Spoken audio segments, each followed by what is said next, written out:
নমস্কার। আপনারা যারা পশ্চিমবঙ্গের সেরা কলেজগুলো থেকে এমসিএ করার কথা ভাবছেন তাদের জন্যেই আজকের এই আলোচনা। আমরা JEE-কে 2026 পরীক্ষার আদ্য প্রান্ত মানে একদম শুরু থেকে শেষ পর্যন্ত সব খুঁটিনাটি বিষয় জেনে নেব। তাহলে চলুন শুরু করা যাক। পশ্চিমবঙ্গের টপ ইনস্টিটিউট থেকে মাস্টার অফ কম্পিউটার অ্যাপ্লিকেশনস বা এমসিএ করা, এটা কি আপনার স্বপ্ন? যদি হ্যাঁ হয়, তাহলে কিন্তু JSCK পরীক্ষাই হলো সেই স্বপ্নের প্রথম এবং সবচেয়ে গুরুত্বপূর্ণ সিঁড়ি। এই একটাই পরীক্ষা পশ্চিমবঙ্গের সেরা সরকারি আর বেসরকারি কলেজে ভর্তির দরজা খুলে দিতে পারে। তো এই পরীক্ষাটা কারা নেয়? এটা পরিচালনা করে Paschimbanga joint entrance examination board, মানে WBJEB। এটা একটা OMR based common entrance test, যার মাধ্যমে রাজ্যের বিভিন্ন নামকরা প্রতিষ্ঠানে এমসিএ কোর্সে ভর্তি হওয়া যায়। যে কোনো পরীক্ষার জন্য সবচেয়ে আগে যেটা জানতে হয় সেটা হলো তার ডেটগুলো।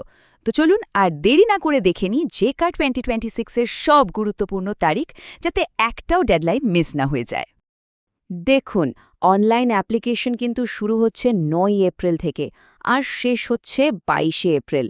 ফর্ম ফিল আপে যদি কোনো ভুল হয়ে যায় তাহলে কারেকশনের জন্য টাইম পাবেন মাত্র 2 দিন, 24 আর 25 এপ্রিল। অ্যাডমিট কার্ড ডাউনলোড করা যাবে 4 জুন থেকে, আর পরীক্ষার আসল দিনটা হল 14 জুন 2026 রবিবার। এই তারিখগুলো কিন্তু একদম ক্যালেন্ডারে মার্ক করে রাখতে হবে। আচ্ছা, তারিখ তো জানা হলো, এবার চলুন ভেতরের কথায় আসি।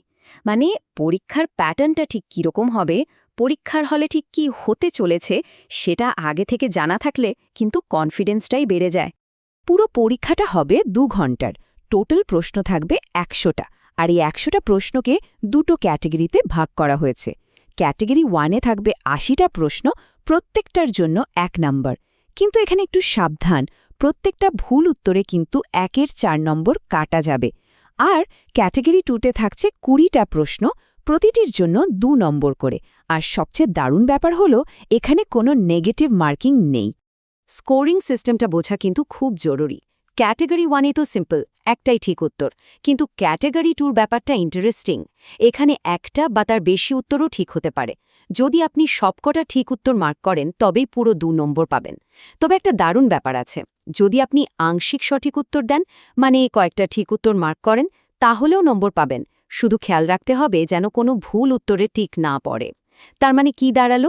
যেহেতু ক্যাটেগরি 2-তে নেগেটিভ মার্কিং নেই, আমার মতে সবকটা প্রশ্নের উত্তর অ্যাটেম্প্ট করা উচিত। একটা বুদ্ধিদীপ্ত অনুমানও কিন্তু আপনাকে এগিয়ে দিতে পারে।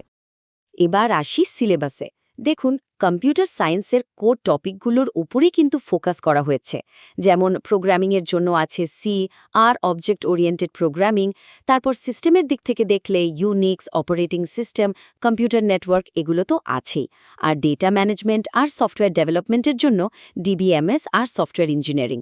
আর হ্যাঁ, এখনকার সবচেয়ে ট্রেন্ডিং টপিক মেশিন লার্নিংও কিন্তু সিলেবাসে রয়েছে।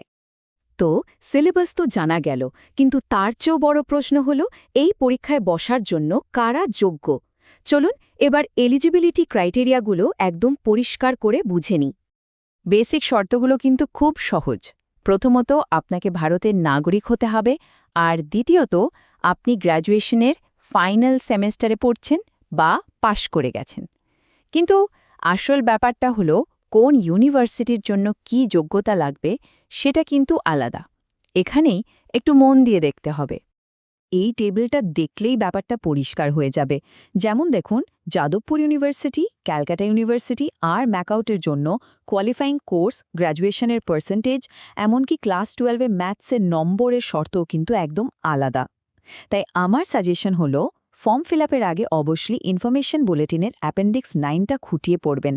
আপনি যে প্রতিষ্ঠানে ভর্তি হতে চান তার জন্য কি কি শর্ত আছে সেটা নিজে থেকে মিলিয়ে নেওয়াটা কিন্তু মাস্ট। এই স্টেপটা একদমই স্কিপ করা যাবে না। আচ্ছা, যোগ্যতা তো মিলিয়ে নিলেন, এবার কি? এবার ফর্ম ফিল আপ। চলুন পুরো অনলাইন অ্যাপ্লিকেশন প্রসেসটা একবার স্টেপ বাই স্টেপ দেখে নিই, যাতে কোনো কনফিউশন না থাকে। প্রসেসটা খুবই সহজ, মোট 5টা step. First, online registration. Second, application ফর্মটা ভালো করে ফিল আপ করা। থার্ড, আপনার ছবি আর সিগনেচারের স্ক্যান করা কপি আপলোড করতে হবে। ফোর্থ স্টেপ হলো পেমেন্ট, মানে পরীক্ষার ফি দেওয়া। আর লাস্ট কিন্তু সবচেয়ে ইম্পর্ট্যান্ট স্টেপ হলো কনফার্মেশন পেজটা ডাউনলোড করে রাখা। মনে রাখবেন, এই কনফার্মেশন পেজ ডাউনলোড না করলে কিন্তু আপনার অ্যাপ্লিকেশন কমপ্লিট হবে না। এবার আসি অ্যাপ্লিকেশন ফির কথায়। জেনারেল ক্যান্ডিডেটদের জন্য ফি হল 500 টাকা।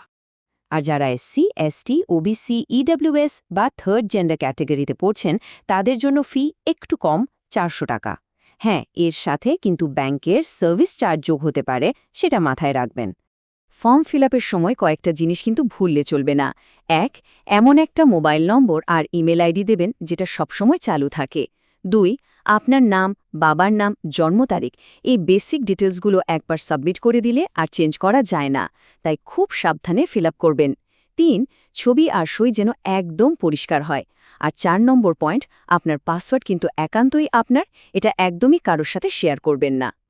তো এই ছিল পুরো ব্যাপারটা। শেষে আপনাদের সুবিধার জন্য কিছু খুব দরকারি লিঙ্ক দিয়ে দিচ্ছি, যেখান থেকে আপনারা সব অফিশিয়াল খবর পেয়ে যাবেন। যে কোনো আপডেটের জন্য বা সঠিক তথ্যের জন্য ভরসা করবেন শুধু বোর্ডের এই দুটো অফিশিয়াল ওয়েবসাইটের উপর, wbjeeb.nic.in আর www.wbjeb.in। অন্য কোনো জায়গা থেকে পাওয়া খবরে কান না দিয়ে নিয়মিত এই ওয়েবসাইটগুলো চেক করাটা কিন্তু খুব জরুরি। জেকা 2026 কিন্তু সত্যিই একটা দারুণ সুযোগ। ঠিকঠাক প্ল্যান করে এগোলে সাফল্য আসবেই। আশা করি আজকের এই আলোচনা আপনাদের প্রস্তুতিতে অনেকটাই সাহায্য করবে। সব পরীক্ষার্থীদের জন্য আমার তরফ থেকে অনেক শুভেচ্ছা রইল। All the best.